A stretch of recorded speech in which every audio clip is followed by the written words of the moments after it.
Shesha Loka Provesha Nidrachariyoto Jiva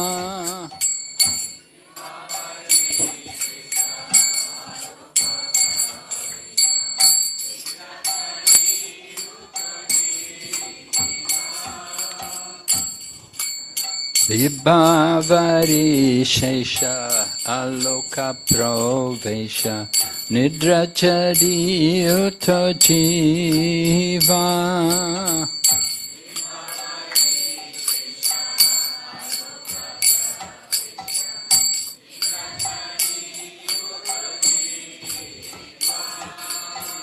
Bolo Hari Hari Mukunda Murari Rama Krishna Hayagriva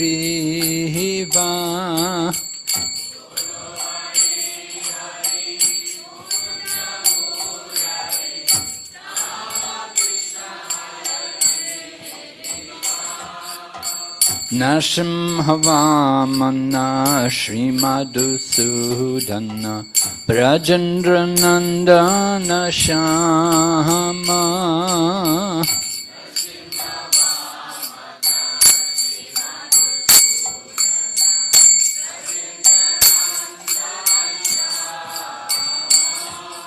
Putana Gatana Kaita Bashatana Jaya Dasarati Rama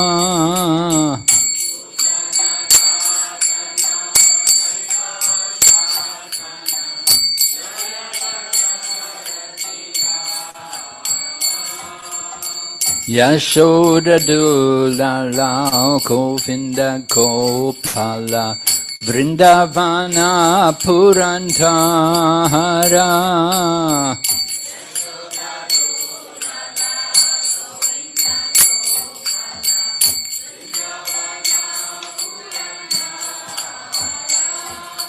Gopi Priya Jana Radhika Ramana Bhuvana Sundara Bhora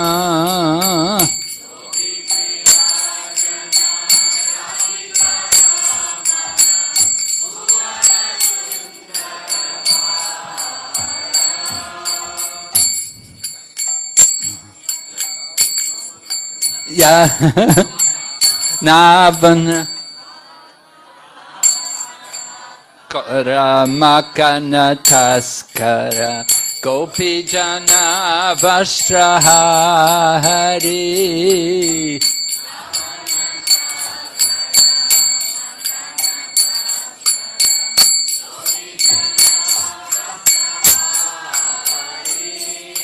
Brajera Rakala Gopa Vrindapalo Chittahari Vamsidhari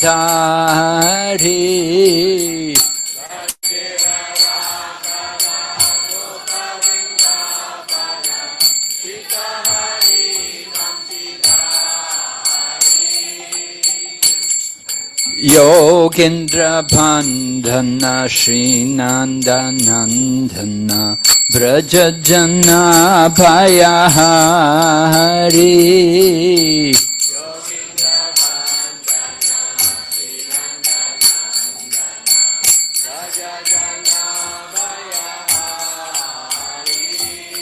Navina Nirada Rupa Manohara Mohana Vamsi Vihari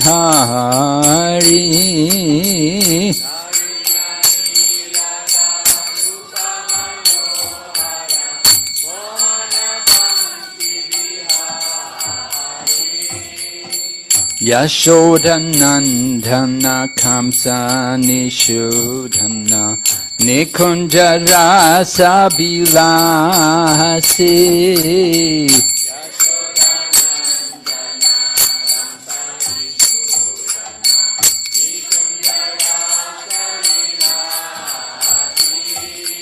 Kadamba Kanana Rasa Parayana Vrinda Vipina Nivasi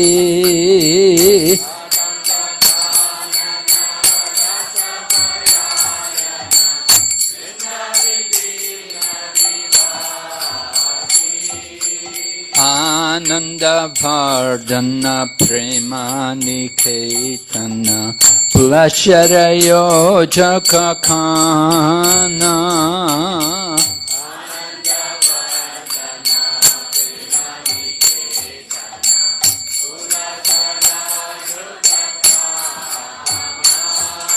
Gopangana Gana Chitta Vinodana Samasta Guna Gana Dhamma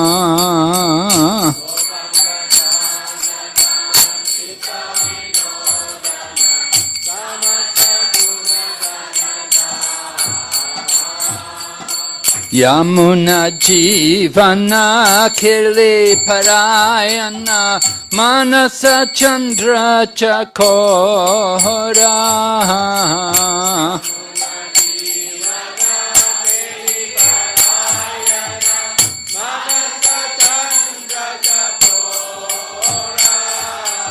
Namashuraras Ko Krishnayas Rako Vachanamana Mohora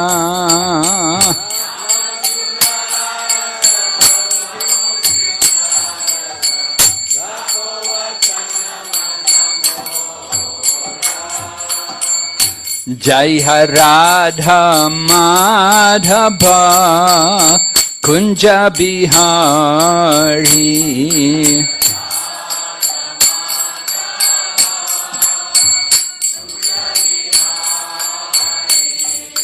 Gopi Jana Ballabha Giridharadhari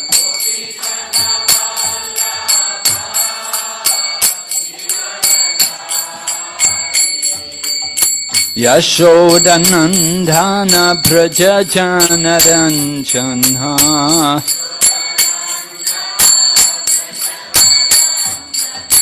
Yamunatira Vanachari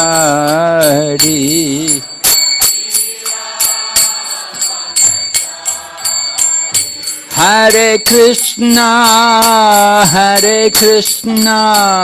Krishna Krishna Hare Hare Hare Rama Rama Rama Hare Hare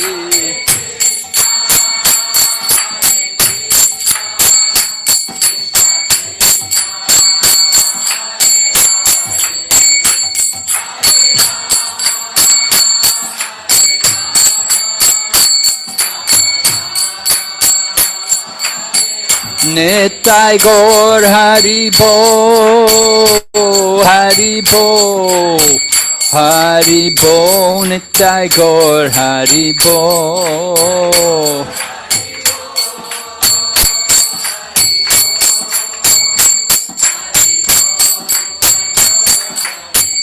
Jai Jai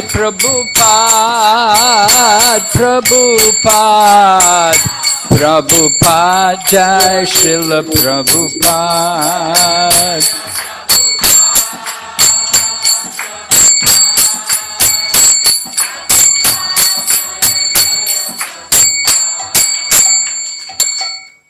Gaur Premanande Om Namo Bhagavate Vasudevaya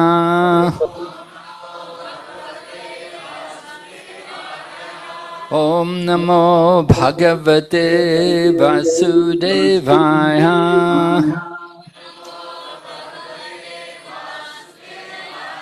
Om Namo Bhagavate Vasudevaya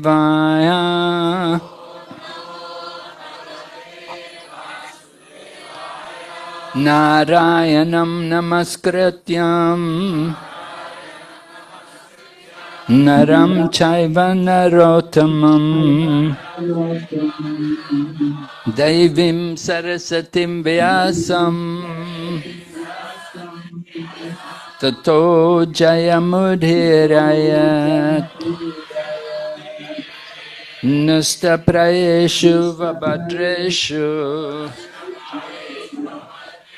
Nityam Bhagavata Sevaya Bhagavati Uttama Shloke Bhaktir Bhavati Naishtaki. So this morning I've been asked to speak about Buddhism.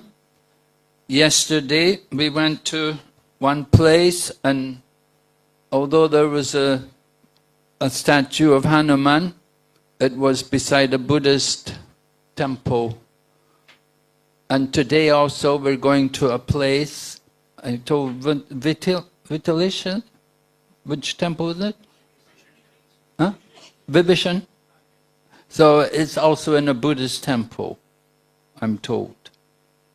The tour guide told me yesterday that it's a place inside a Buddhist temple.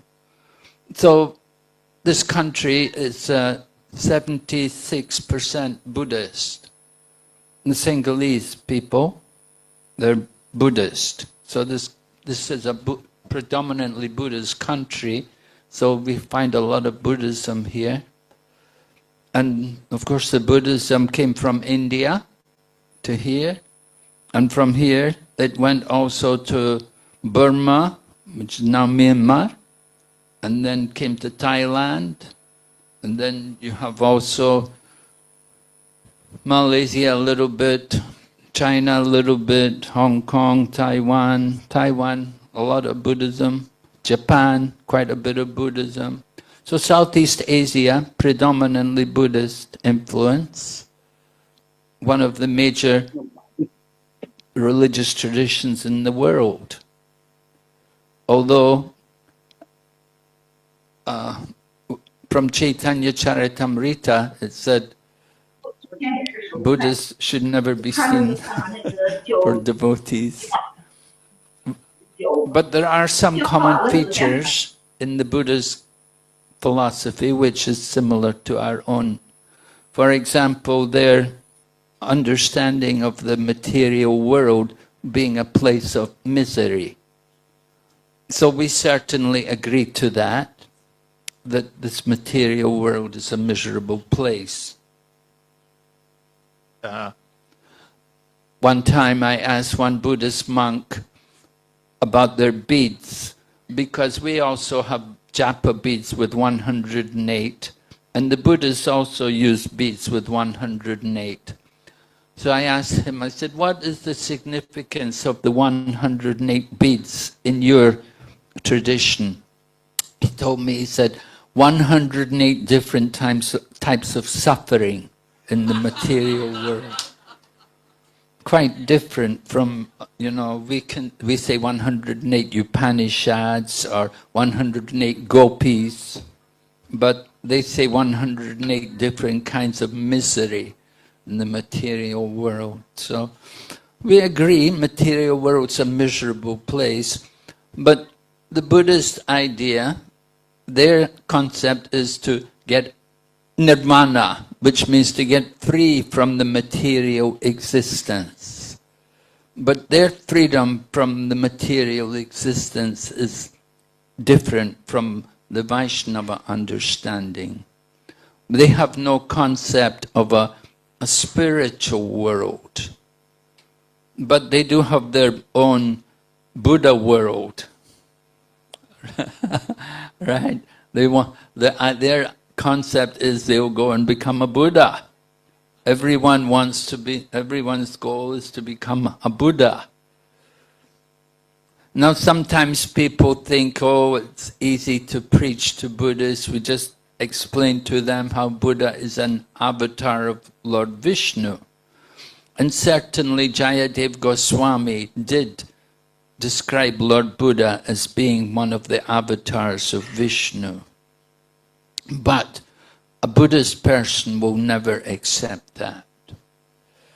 They will say the Buddha is not man and he is not God. He is Buddha. All right? The Buddhist philosophy is based on logic and argument. So you have to be very patient in working with Buddhist people. They have their own ideas. Another time in China, we had this one man, we met this one man. When we first went to China, we brought books. We were distributing books freely to everyone. So one of the books, Zai Hui Lai, the Coming Back, Science of Reincarnation. One man, he got a copy of this book and he just loved it. He said, I want to help you spread this knowledge all over China. You know, it's a simple book. It simply explains we're not the body, we're souls, and we shouldn't want to come back in the material world. Anyway, he really liked that book, and he said, I want to help you. And he did help for some time. He became a Buddhist monk. He's still alive. He's a Buddhist monk in his 90s. So one day he was talking with me, and he asked me, he said, you know, in your tradition, do you have men and women in the spiritual world? Because in Buddhism, everyone's a Buddha. There's no male or female. There's only the Buddha. So how do you manage in Krishna consciousness? You know? If everyone's a Buddha, then there's no thought of, you know, attraction to the other sex. So he said, how does it work in your tradition? So I told him that in Krishna consciousness, in the spiritual world, there are men and there are also women. But there's no sex desire. Everyone is a pure devotee and fully devoted to Lord Krishna. And he said, oh, very interesting. It was quite something totally new to him, you know.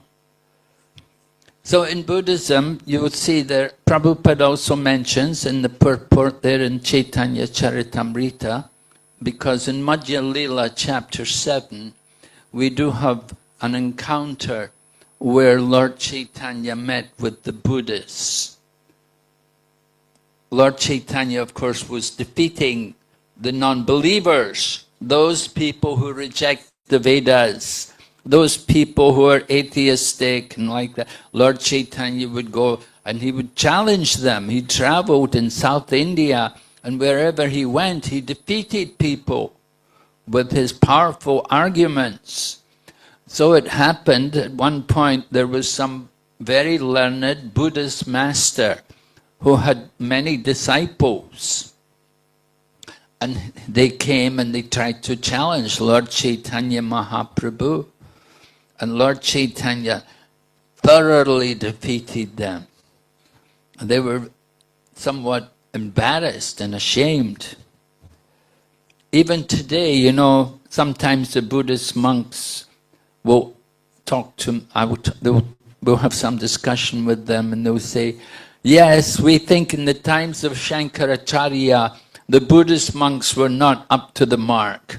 They could not defeat Shankaracharya. So, like that, you know, they try to minimize. They say the Buddhists were not very strong. But you have to understand how much influence Buddhism had in India. That it was so widespread that even Mathura, the birthplace of Lord Krishna, was the Buddhist capital. And if you go to the museum in Mathura, you'll see Buddhas everywhere. All the relics from the past. How the Buddhism was so spread around India. So it was certainly quite remarkable that the preaching and the revival of the Vedic culture brought back the tradition which we know with Varnashram Dharma. Lord Buddha appeared as a reaction to the social system. because of the corruption and degradation of the Brahminical culture.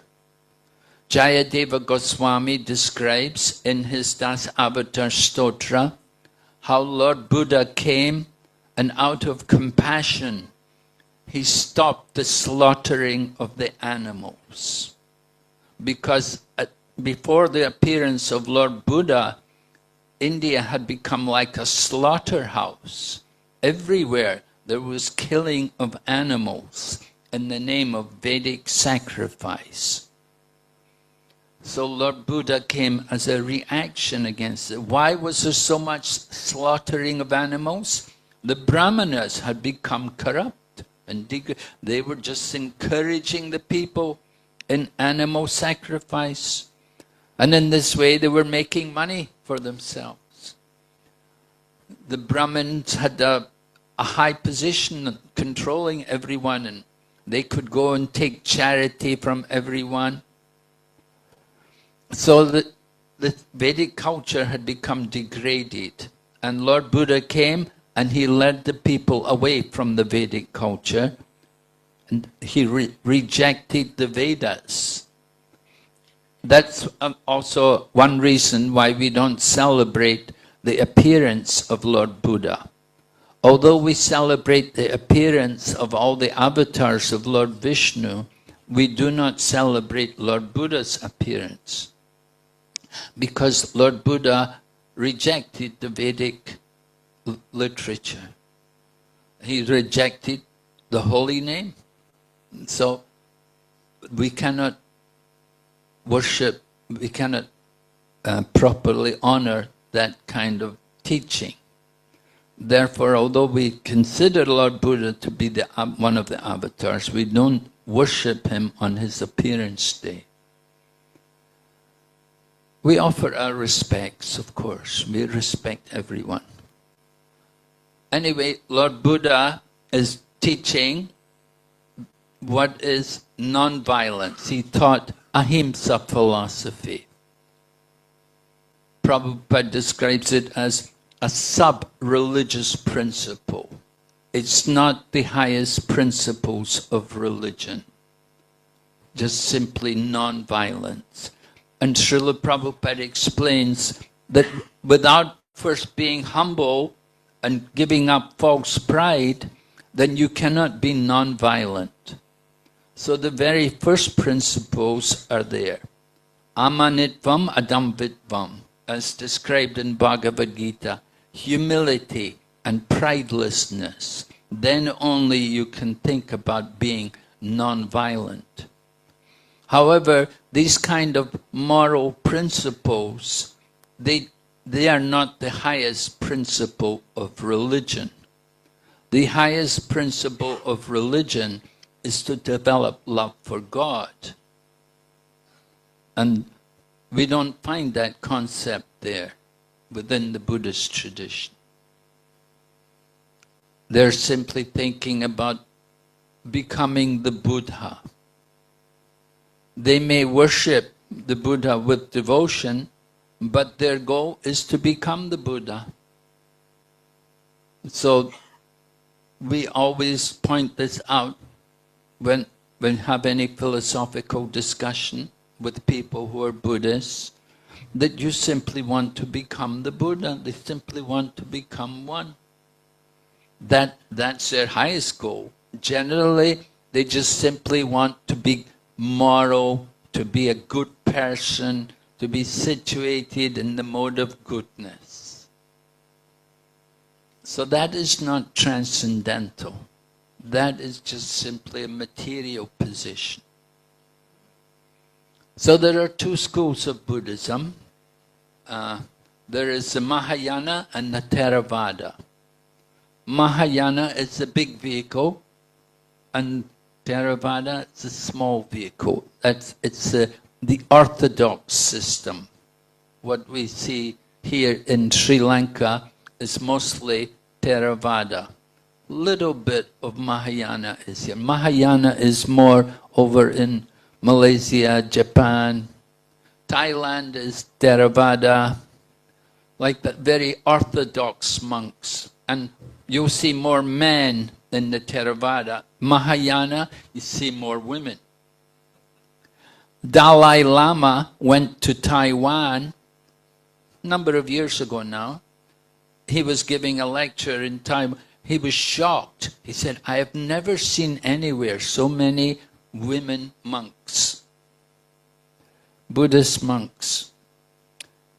Now, even in China, you can see there are many women also who have embraced the Buddhist monkhood.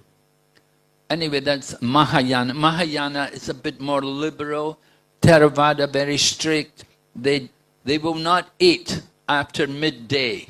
They can eat only 2 meals a day. Sometimes they will ask you, oh, you are a monk? How many meals do you eat a day? And they will want to know. So, of course, we usually do just eat 2 meals a day. When I became a devotee, I remember we were told no grains after 4 o'clock in the afternoon. We would have breakfast, we would have lunch, and in the evening we'd just take a glass of milk. And so Prabhupada trained us very similarly like that, although we're not Buddhists, but that's the culture, Vedic culture.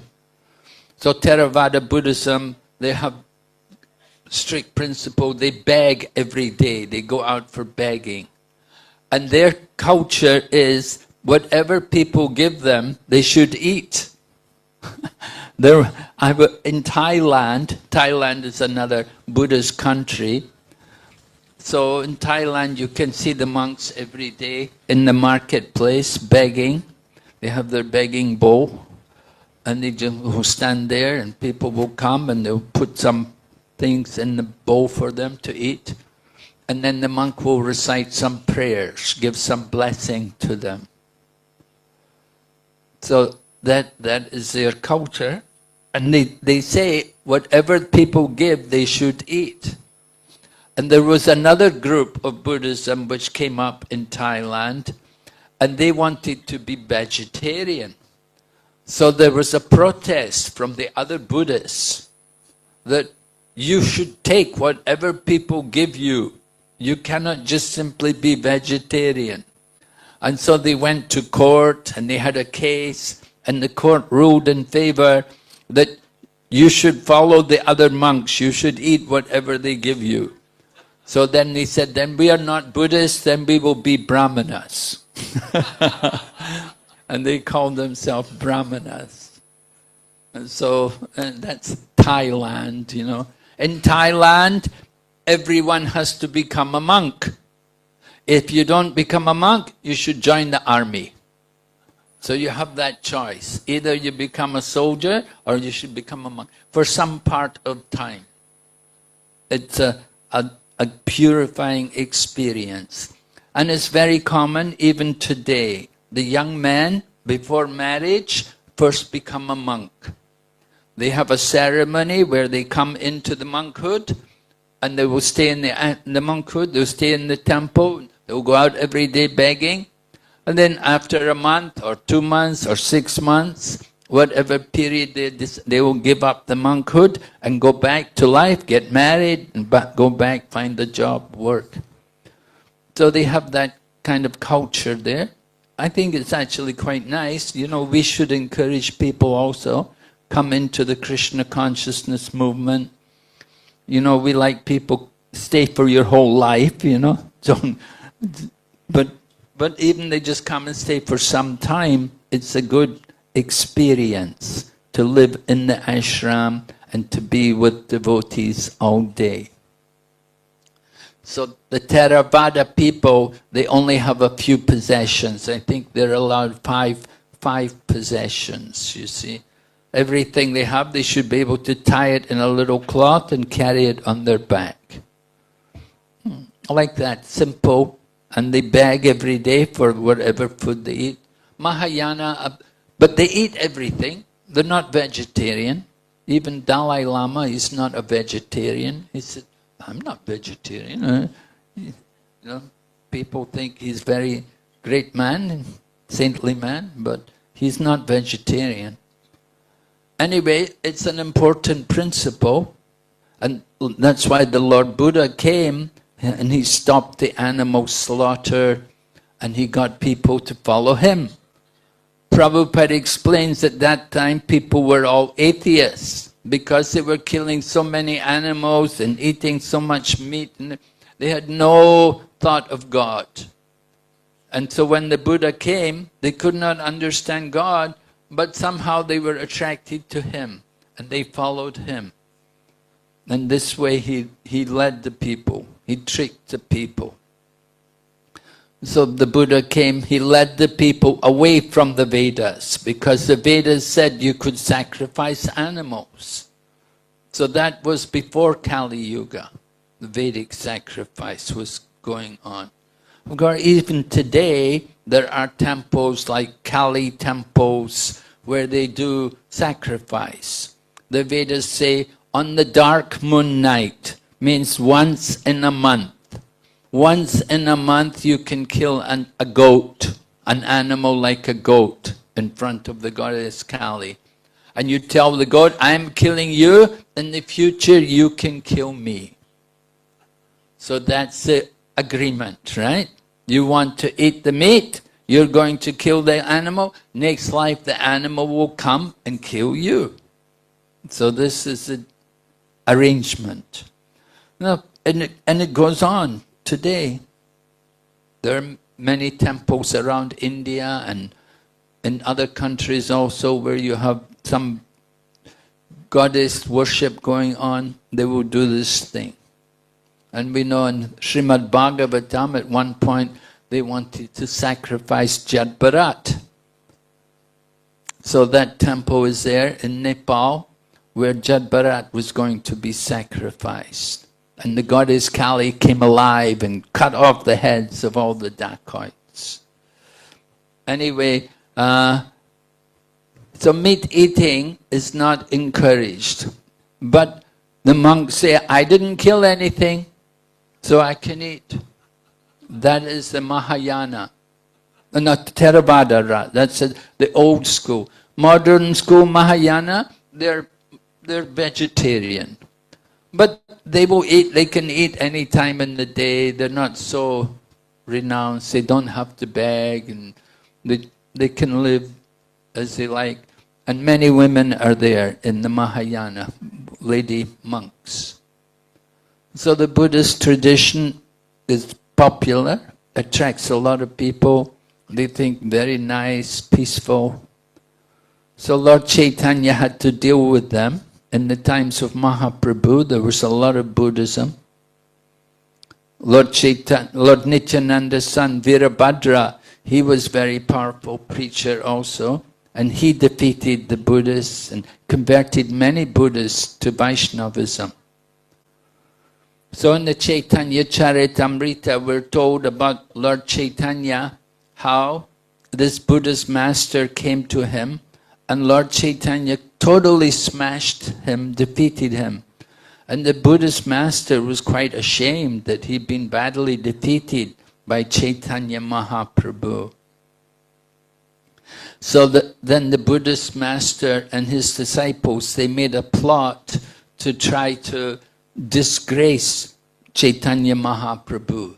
They brought a plate of contaminated foodstuffs, and they put it on a big tray with nice dishes, but it was all contaminated foodstuffs.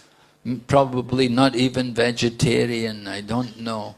But anyway, it was all contaminated foodstuffs, and they brought it with the intention of offering it to Chaitanya Mahaprabhu.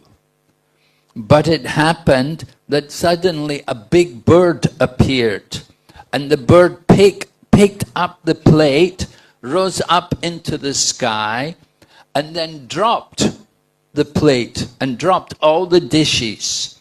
And the different dishes all fell on the head of the different disciples of this Buddhist master. And the plate, which was metal, fell on the head of the Buddhist master and cut his head, and he fell unconscious. So when he fell unconscious, all of his disciples they all ran to Chaitanya Mahaprabhu and they surrendered to him and they prayed to him, "Oh, please save our master. Our master is he's unconscious. Please bring him back to life." In other words, the disciples of the Buddhist master had all come to Chaitanya Mahaprabhu and they surrendered to him. So Lord Chaitanya Mahaprabhu took compassion on them and he told them, "You all have to chant Hare Krishna. Go and chant the Maha Mantra in the ear of your Guru and he will come back to consciousness." So Lord Chaitanya accepted these disciples of the Buddhist monk as his devotees and he told them to chant the Maha Mantra. In other words, he gave them initiation. He gave them all Diksha. So they all went and they all chanted the Maha Mantra, Hare Krishna. Hare Krishna, Krishna Krishna, Hare Hare, Hare Rama, Hare Rama, Rama Rama, Hare Hare. And when they all chanted in the ear of the Buddhist master, he came back to consciousness. And he also began to chant the Maha Mantra. So Prabhupada explains, he said, previously they were the disciples of the Buddhist master. But now, because they're telling the Buddhist master to chant Hare Krishna, because they chanted the Maha Mantra in the ears of their master, now they have become the Guru. Because the Guru is the one who gives the holy name to his disciples, to others. So these persons who were initially the students, they became the Guru and they're teaching their master to chant the Hare Krishna mantra. So in this way Mahaprabhu brought back the Buddhists to Krishna consciousness. Bringing people out of Buddhism to Krishna consciousness, it's not an easy task. In the purport of the Chaitanya Charitamrita, Prabhupada quotes Bhaktisiddhanta Saraswati Prabhupada, who explains there are 9 principles of Buddhism. You know, things like the material world is false, you know, they say nothing is real, right? Their philosophy is shunyavada. Everything is void, nothingness. So Prabhupada said, take a brick and smash them on the head and tell them it's all void, nothing is real. Their philosophy is not very logical. So anyway, we try to explain what is the nature of the material world. They also say the material world is not real, but at the same time they say there's no creator, it's eternal. They have so many things in their teachings. You can see the Buddhists, they have so many different books, so many things. Every Buddhist master has a different philosophy. You won't find hardly any common teaching among any of them. They will simply speak about the nothingness or the void. That is their ultimate realization, that everything is void. So we try to present Krishna consciousness to them. They like the chanting, but they don't like to take part in the chanting. They enjoy hearing the mantra. Anyway, that you could say that's a good start. Let them hear the mantra. And if they go on hearing, then one day they may also begin to chant. So, Srila Prabhupada, mainly writing about the Buddhism, he said that the teachings of the Buddha was against the Vedic tradition. He rejected the Vedas. And he simply taught non-violence. In Srimad Bhagavatam, we're told that the Buddha appeared in Gaya. I was in Nepal in Nepal, the birthplace of Buddha is said to be Lumpini. There's a place in Nepal, Lumpini, and they say that's where the birthplace of the Buddha is, and they have a special building there. So Srimad Bhagavatam describes that Buddha appeared in Gaya. I don't know if it means he was actually born in Gaya or if he just came there to perform activities. Anyway, there are different Buddhas.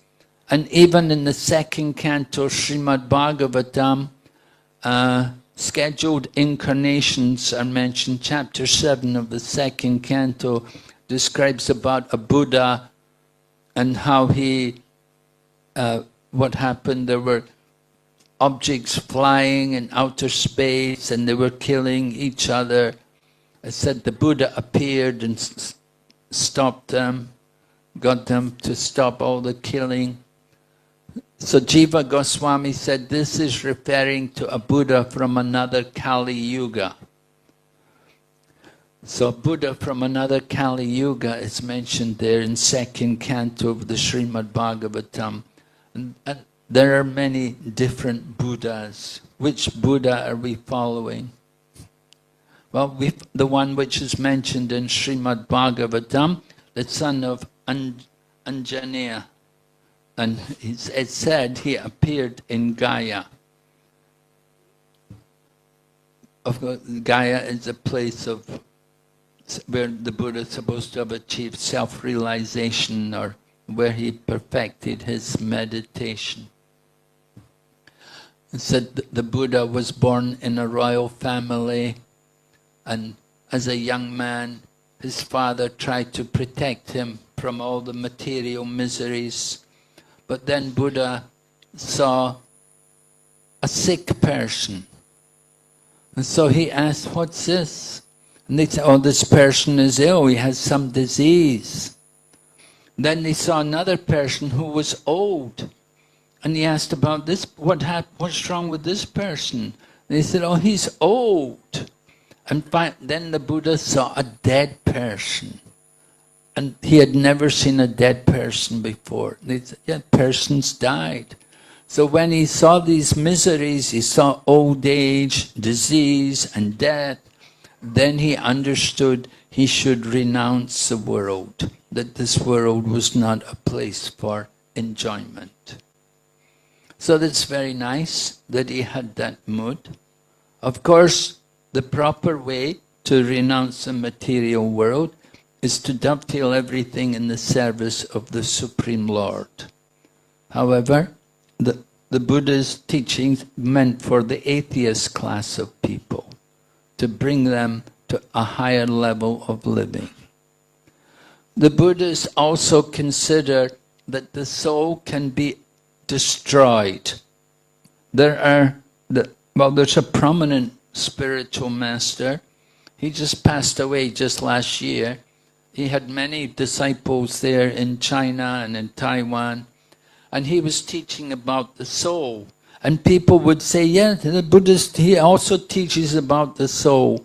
But their understanding of the soul is different from how we teach about the soul. They teach that the soul can be destroyed. They do not speak about a spiritual energy, which is eternal. But they simply speak about the soul, it's temporary and ultimately can also become nothing. So they have a different idea about the soul. They're not following Bhagavad Gita. They don't follow any of our scriptures. They have their own speculations. So we try to teach. Of course, Shankaracharya, he did it. The Buddha was teaching the absolute truth is zero, everything is zero. And Shankaracharya came along and taught everything is not zero, everything is one. So just a little change. But with that little change, he brought back the Vedas. And he brought back Brahminical culture. The Buddhists had taught everybody is equal. It's all Zero. Everyone is the same. Everyone is equal. But everyone is not equal. We see some people are rich and some are poor. Some people are strong and some are weak. Some people are very educated and others are not. There are many differences among people. We cannot say on the material platform everyone is equal. That is what the Buddha was teaching. That, oh, they thought this is very nice, everyone is the same. No more discrimination. You know, Buddhism is high class and you're Sudra, you're low class. So people felt discriminated against. But the Buddhism comes along and teaches, no, everybody is the same. So they thought, oh, this is better. We want to be all the same. But the result was, everybody sat down and meditated. Nobody did any work anymore. Because everyone's meditating. So nobody's cultivating crops, nobody's feeding the animals. Everything is just being left. And the whole place became overgrown. There was no more production going on. The civilization practically halted. And so Shankaracharya came along and he brought back the Vedas. He defeated the Buddhist arguments and he brought back Brahmins, very austere and renounced, dedicated Brahmanas who could help the people materially and spiritually. And so after Shankaracharya, then the Vaishnava Acharyas come along, and you have Madhvacharya and Ramanujacharya, Nambarka. They're bringing back the Vedic culture and teaching the Varnashram Dharma. So this is the history of India.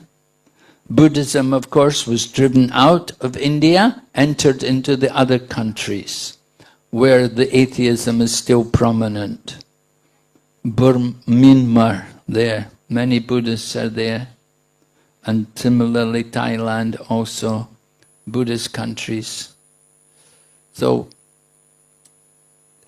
they also recognize the Vedic culture. You go to these temples and you will see in Buddhist temples, they have also Shiva, they have Brahma, they have Ganesh. They like these deities. And they know these deities are part of their original culture. But they've forgotten what was the real meaning behind the culture, what was the real goal behind all the Vedas. From Bhagavad Gita, Krishna said, Vedanta krit Vedavid evachaham. By all the Vedas, I am to be known. I am the author, I am the compiler of the Vedas. So they like some of these, they like all these different deities, they're attracted to it, but they don't understand what's behind all of this. What is the real goal behind all the Vedic culture? So that is all. Education, and this is of course Chaitanya Mahaprabhu's mission, teaching people. Sarvabhauma Bhattacharya recognized Lord Chaitanya Mahaprabhu's gift. He said, Vairagya Vidya Nija Bhakti Yoga Shiksharta Eka Purusha Purana Sri Krishna Chaitanya Shararadari Kripambudir Yastvam Aham Prapadye. Mahaprabhu came to teach us Vairagya and Vidya, detachment and transcendental knowledge, along with bhakti, along with devotion to the Supreme Lord. He said these things had almost been lost in the course of time, but Mahaprabhu has revived them again. So in this way, we offer our gratitude to Sri Chaitanya Mahaprabhu. Okay, are there any questions? Yes? Okay, we'll take some questions. We have time? Hare Krishna Maharaj. 10 minutes? Okay. Thank you so much for the class, Maharaj. I have the chance to visit some temples in Hong Kong, and I was appreciating very much the devotion of the local people going into these temples, and there was a lot of what appears to be demigods, goddess of mercy, the god of earth, the 64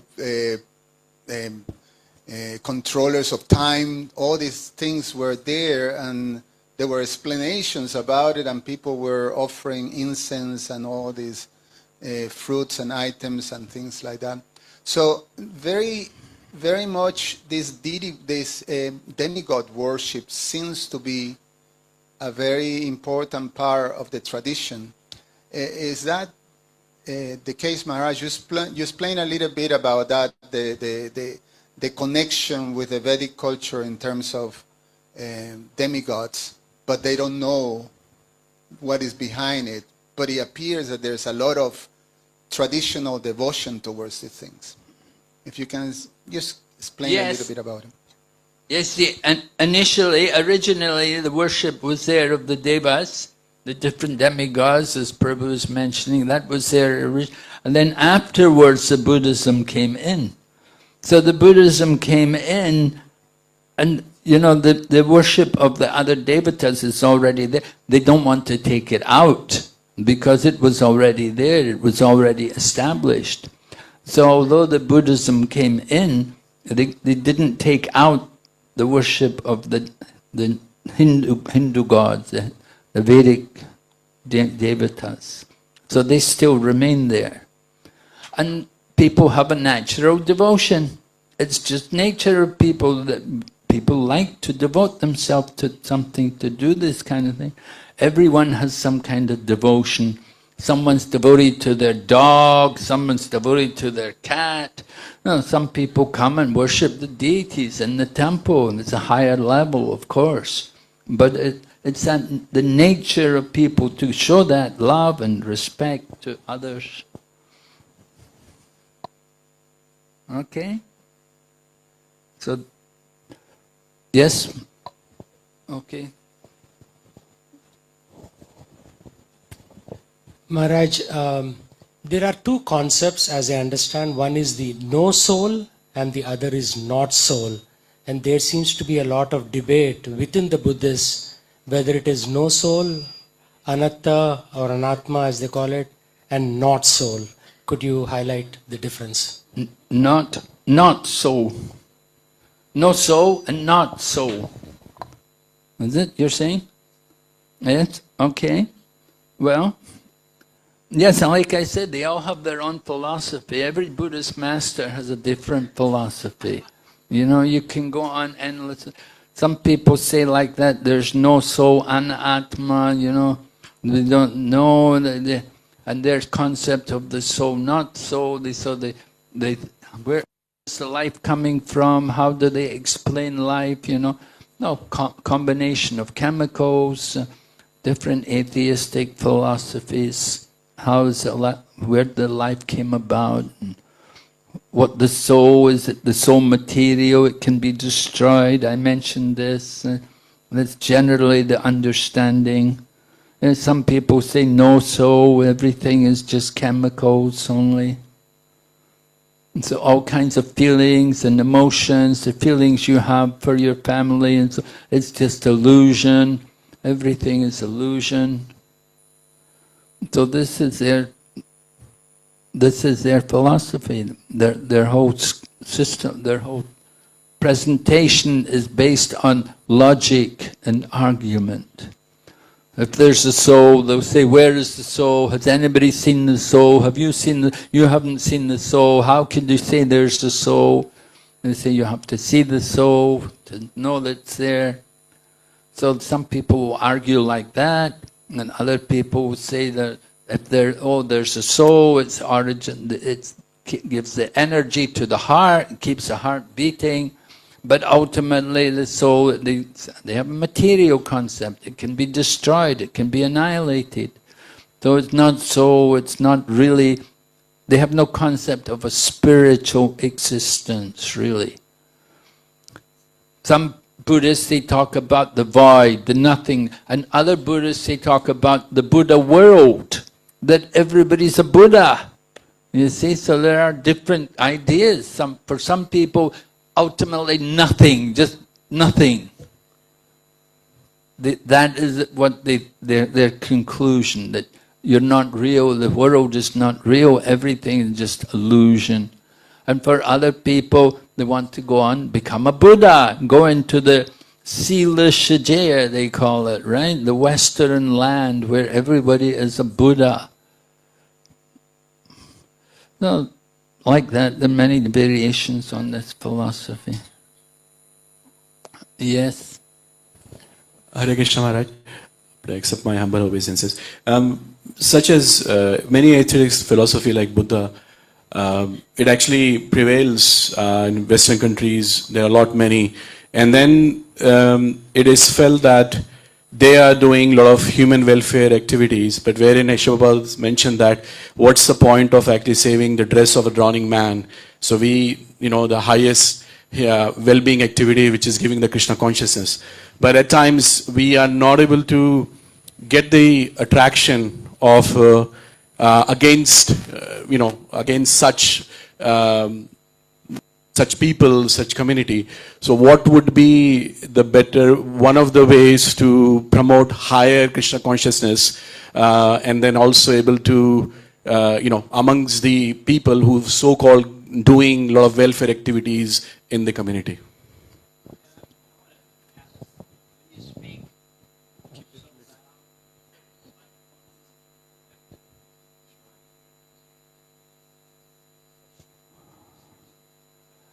All right, so yes, you will find that Buddhist people, they do have that nature, it's part of their culture to do welfare work and to be kind and to help others. And that's part of their way of life, their philosophy, that they should be kind and do everything they can to help other people. So, as I said, that's the mode of goodness.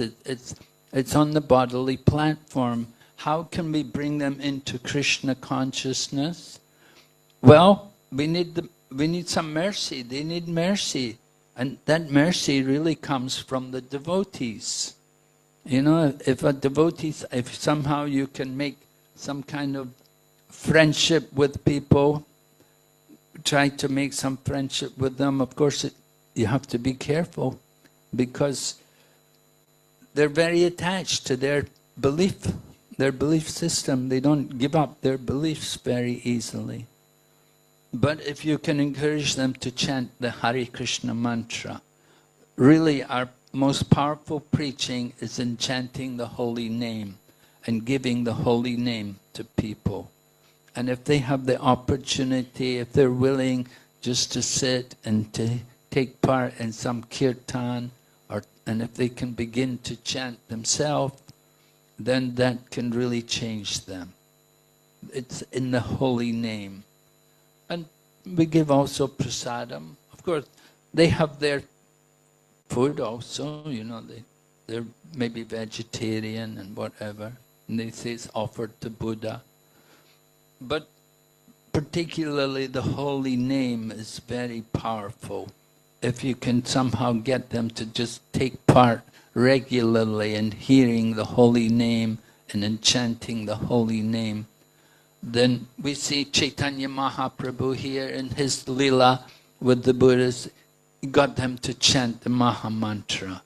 So giving the holy name is really the initiation to get people into genuine spiritual life, to understand. Arguing with them, it's difficult for them to understand that there is God. It's just very difficult. I've been preaching in countries like Thailand and Taiwan, which are both Buddhist countries.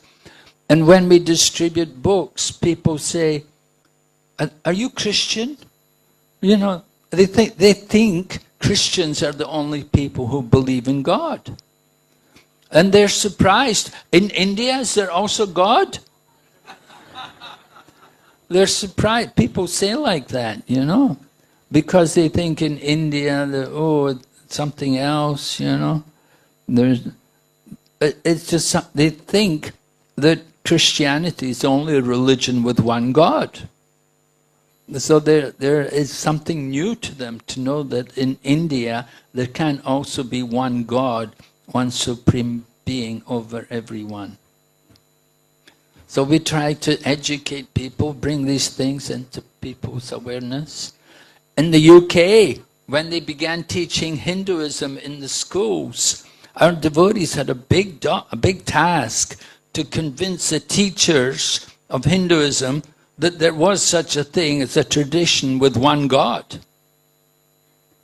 Because they thought everybody, oh, many gods, Hinduism, many gods. But gradually, our devotees also did some writing and produced books and so on, and started educating people that there is a Vaishnava tradition, there is one Supreme Lord, and we are all His servants. So it's a gradual process. We have to keep preaching and depend also on the mercy. Hare Krishna. Okay, Srila Prabhupada ki jai. Gaur Bhakta Vrinda ki.